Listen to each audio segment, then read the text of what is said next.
Hello everyone, welcome back to our channel future study. तो guys, इस video में जो इग्नू के स्टूडेंट है बीए कर रहे हैं, आपके पास सब्जेक्ट कोड होगा BPAG 172। ये सब्जेक्ट कोड जितने भी स्टूडेंट के पास है, मोस्ट इंपोर्टेंट वीडियो होने वाली है। इसमें आपको इंपोर्टेंट क्वेश्चन भी तन से बताएंगे। सब्जेक्ट नेम आपके सामने लिखा है, ठीक है। तो ये आपका सब्जेक्ट है, सब्जेक्ट कोड है। तो देखिए, जो कि इस पीडीएफ में आपको क्वेश्चन की बात की जाए, 28 क्वेश्चन भी तन से देखने को आपको यहाँ पर मिलेंगे। अगर ये 28 क्वेश्चन करके आप पेपर में जाते हैं तो यहीं से आपके पेपर में 7 से 8 क्वेश्चन देखने को मिलेंगे, जिसमें से आप कोई से भी 5 क्वेश्चन अटेंड कर सकते हैं। आपको पेपर में ओनली 5 क्वेश्चन ही अटेंड करने होते हैं। एक क्वेश्चन आपके 20 नंबर का आता है, 100 नंबर का पेपर होता है, जो कि आपको 5 क्वेश्चन अटेंड करने होते हैं।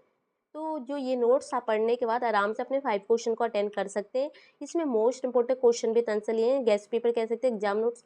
इसमें प्रीवियस ईयर के क्वेश्चन पेपर को सॉल्व किया जाता है, जो लगता है कि 90% प्लस होते हैं ना, जो क्वेश्चन आने के चांस होते हैं वही क्वेश्चन लिए जाते हैं। सभी क्वेश्चन नहीं लिए जाते कि आपका टाइम वेस्ट हो, ठीक है। मोस्ट इंपोर्टेंट क्वेश्चन लिए जाते हैं। तो सब्जेक्ट कोड आपके सामने यहाँ पर लिखा है। अभी इसमें कौन कौन से क्वेश्चन है, प्लस पीडीएफ में किस टाइप से आंसर लिखे हैं, सब कुछ एक एक करके इन्फॉर्मेशन दी जाएगी। तो कंप्लीट वीडियो देखिए। तो क्वेश्चन नंबर आपका फर्स्ट है, शासन के उपायों के माध्यम से लोकतंत्र को मजबूत करने के तरीकों का वर्णन कीजिए। तो क्वेश्चन नंबर फर्स्ट है, और ये बाकी के आपको यहाँ क्वेश्चन दिख रहे हैं, तीनों क्वेश्चन एक ही है। इस क्वेश्चन को किस टाइप से पेपर में घुमा के या थोड़ा सा चेंज करके पूछा जाता है, उसके लिए एग्जाम्पल के लिए यहाँ पर लिखे गए सारे प्रीवियस ईयर के अकॉर्डिंग क्वेश्चन है। तो इंपॉर्टेंट क्वेश्चन होते हैं, इतना कर लीजिए, इतना ही काफ़ी है आप सभी के लिए 5 क्वेश्चन अटेंड करने के लिए। पेज की बात की जाए, 37 पेज की पीडीएफ है पूरी, बिल्कुल भी ज़्यादा नहीं है। आप इसे पढ़ना चाहें तो आराम से 2 से 4 घंटे में पढ़ सकते हैं, समझ सकते हैं और पेपर देने जा सकते हैं। पेपर से कुछ दिन पहले ये वीडियो देख रहे, जब भी हेल्प करेगी ये वीडियो आप सभी स्टूडेंट के लिए। तो अच्छे से देख लीजिए एक बार। तो देखिए, फिर आंसर के लिए सबसे पहले आपको परिचय लिखना होता है, फिर ये लोकतंत्र को कैसे मजबूत किया जा सकता है, तो उसके ये पॉइंट है, ठीक है। तो यहाँ पर इस टाइप से आपको सभी क्वेश्चन का आंसर इस टाइप से पॉइंट में देखने को मिलेंगे, जिससे आपको याद भी हो जाएगा, प्लस आपके नंबर भी काफ़ी अच्छे आएंगे पेपर में, पॉइंट में अगर आंसर लिखते हैं तो।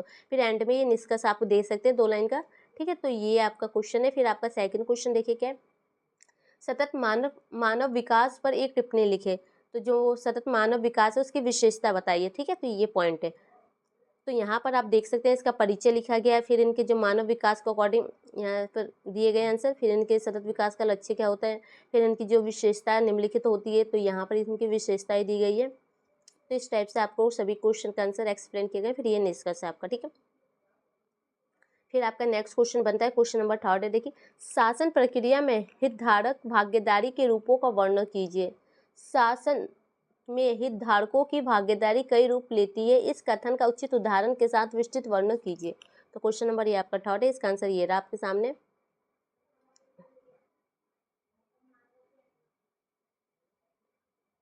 फिर ये निष्कर्ष। फिर नेक्स्ट क्वेश्चन आप देखिए, ये भी क्वेश्चन इंपॉर्टेंट है, भारत में सूचना और संचार प्रौद्योगिकी की पहल का वर्णन कीजिए। तो आप ये क्वेश्चन देख सकते हैं, क्वेश्चनों को प्लीज लिख लीजिएगा, इंपॉर्टेंट क्वेश्चन होते हैं, ये नहीं कि आपको टाइम पास करा रहे हैं या फालतू के क्वेश्चन बता रहे हैं। तो इंपॉर्टेंट क्वेश्चन है, आप इन्हें लिख लीजिएगा कि आप इन्हीं के अकॉर्डिंग अपनी स्टडी कीजिएगा, ठीक है। तो इनका आंसर ये आप देख सकते हैं।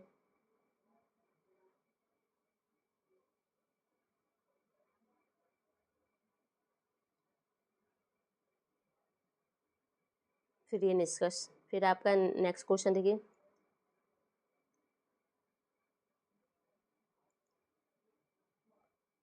निगमित शासन की अवधारणा की व्याख्या कीजिए और इसके सिद्धांतों को स्पष्ट कीजिए। क्वेश्चन नंबर आपका 5 है, इनके सिद्धांत, इनके मॉडल क्या होते हैं, तो उसके बारे में आपको बताना है इस क्वेश्चन के अकॉर्डिंग। तो इसका परिचय है, फिर इनकी अवधारणा क्या है, फिर इनके जो ये सिद्धांत क्या है, तो इसके ये पॉइंट है, फिर इनके मॉडल,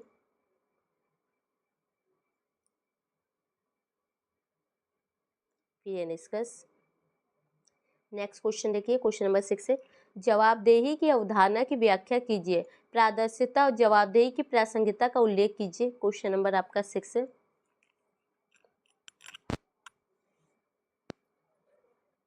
इसका आंसर ये रहा।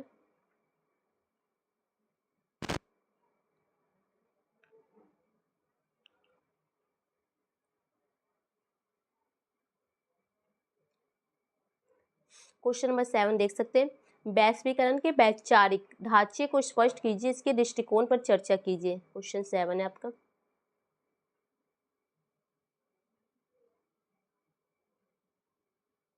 क्वेश्चन नंबर जो आपका 8 है, ये देख सकते हैं।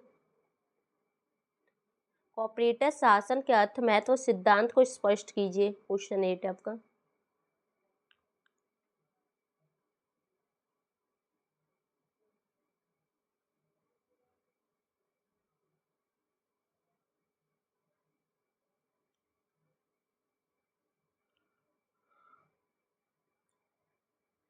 क्वेश्चन नंबर 9 देखिए, कॉर्पोरेट सामाजिक दायित्व की प्रासंगिकता को उजागर कीजिए। क्वेश्चन 9 है आपका।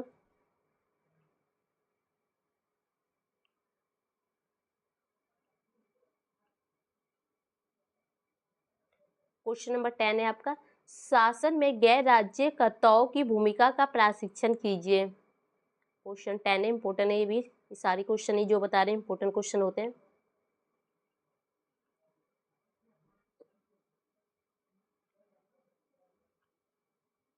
नेक्स्ट क्वेश्चन देखिए, वैश्वीकरण के परिणाम स्वरूप नौकरशाही की भूमिका में रूपांतर आ रहा है, विस्तृत वर्णन कीजिए। Question number 11।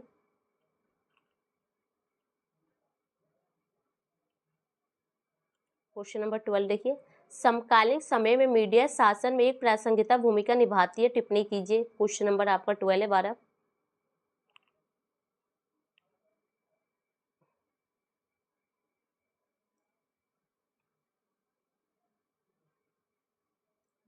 क्वेश्चन नंबर 13 देखिए, भारत में प्रभावित लोक सेवा वितरण को बढ़ावा देने वाले कारकों का उल्लेख कीजिए।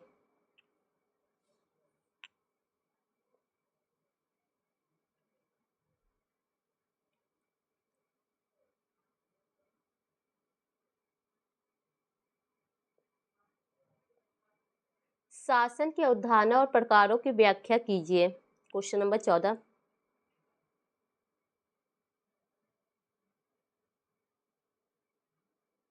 विकास की अवधारणा और सिद्धांत का प्रशिक्षण कीजिए। क्वेश्चन नंबर आपका 15। क्वेश्चन नंबर 16 देखिए, वर्तमान युग में शासन की चुनौतियां तथा नौकरशाही की बदलती भूमिका का वर्णन कीजिए। क्वेश्चन 16 है आपका।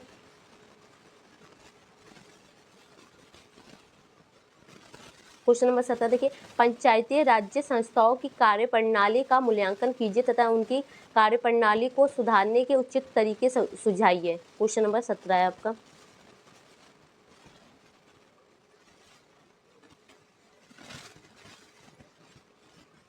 क्वेश्चन 18 देखिए, समुदायों को सशक्त बनाने के लिए समावेशन सुनिश्चित करने की सहभागी साधनों की चर्चा कीजिए। क्वेश्चन 18।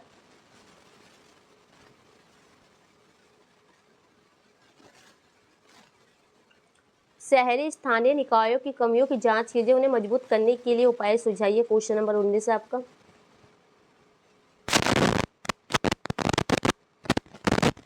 क्वेश्चन 20 देखिए, सुशासन सुनिश्चित करने में सहभागी संरचनाओं तथा उपकरणों की भूमिका का प्रशिक्षण कीजिए। क्वेश्चन नंबर आपका 20। क्वेश्चन 21 देखिए, सहभागी संस्थाओं की स्थापना विकास के एजेंट को आगे बढ़ाने के लिए की गई थी, विस्तृत वर्णन कीजिए। क्वेश्चन 21 है आपका। 22 क्वेश्चन देखिए, हम विकास को विभिन्न दृष्टिकोण के माध्यम से देख सकते हैं, विस्तृत वर्णन कीजिए। 22 नंबर क्वेश्चन।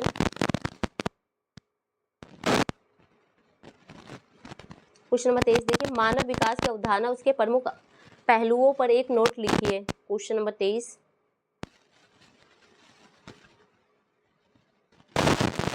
क्वेश्चन 24 देखिए, विकेंद्रीकरण तथा स्थानीय शासन के आयामों की व्याख्या कीजिए।